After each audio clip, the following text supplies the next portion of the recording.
In this video, I'll talk about JSON and how WICED makes it easy for you to read data from a JSON document. First, what is JSON? It stands for JavaScript Object Notation. It's an open standard format that uses human readable text to transmit data. It is by far the most commonly used format for exchanging data in the cloud.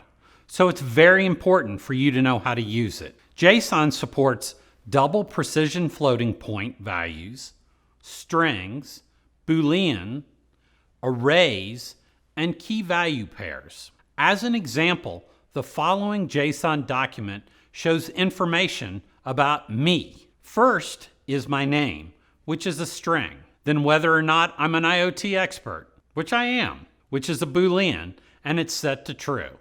Then I have an array with the names of my two children, Anna and Nicholas. Finally, I have my address, which contains a number that's represented as a floating point value, and the rest of the address is represented as strings. Note that the carriage returns and spaces, except for within the strings themselves, they don't matter. JSON is space agnostic. There are two JSON parsers built into WICED, CJSON and JSON_parser.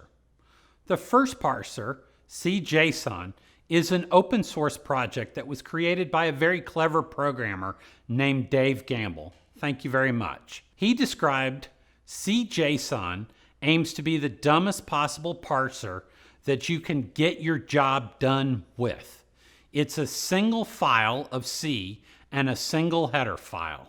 The bottom line is that it's a super lightweight and really easy to use parser. Don't be confused. He called it dumb. It's not dumb. It's a really excellent parser. CJSON reads the entire document at once and then lets you access the data with various API functions. This is the simpler of the two parsers, and it's the one that I will focus on here. JSON_parser does not read the entire document at once. It's more complicated to use than CJSON, but it's useful in situations where you might have a very large document that can't practically be read all at once. I find that to be a pretty unlikely case in an IoT application. In this case, I'm going to use the CJSON to specify the LEDs that I want to turn on and off on our shield board. Two of the LEDs are connected directly by GPIOs, where 4 of the LEDs are controlled by writing over the I2C bus to the PSOC on the shield. We will use one key map for the I2C LEDs and one key map for the GPIO LEDs. In this example, we'll turn on 4 LEDs and we'll leave 2 of them off. You can look at the README file inside of libraries/utilities/CJSON/README for a description of the APIs and some other useful examples. And you can find all of the original source code on GitHub at https://github.com/Dave Gamble. We'll start with a new project called 04/04_CJSON. Remember that I keep copying all of the Chapter 4 projects into the 04 directory.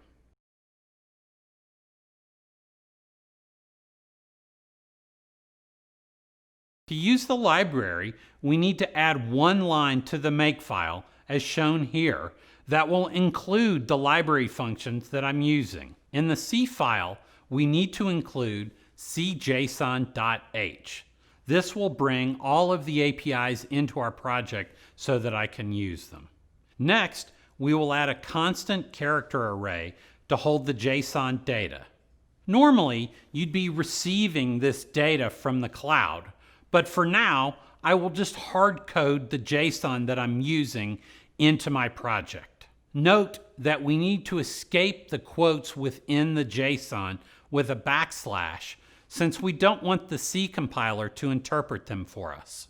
Unfortunately, that makes it a little bit messy to look at, but that's the way it is. In the main application, we write to the I2C to allow us to control the LEDs on the shield. Then we read the JSON data.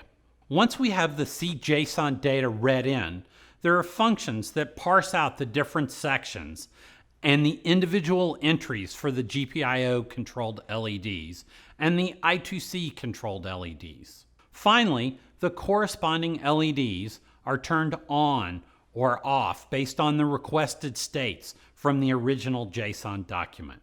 The key library functions are CJSON_parse, which reads in the file, or in our case, the character string, and CJSON_getObj_item, which traverses through the JSON hierarchy one level at a time to get the value that you're looking for. The structures used by these functions are pointers to structures of type CJSON. These structures contain pointers to the next item and the previous item and the type of data, and then finally the data itself. Now let me program the project and see what it does. Look, 2 of the I2C LEDs turn on and both of the GPIO LEDs turn on. That's just what we expected because we wrote that into the JSON string. If you want to, you can try changing the JSON yourself to turn on different combinations of the LEDs. If you don't have the shield, you can still run this project, but it will only control the 2 LEDs on the baseboard. Note that one of the LEDs on the baseboard is active high while the other is active low, so the JSON above will turn on one LED and turn off the other one. As always, you can post your comments and questions in our Wi-Fi developer community, or you're welcome to email me at alan_hawes@cypress.com or tweet me at AskIoTExpert. Thanks.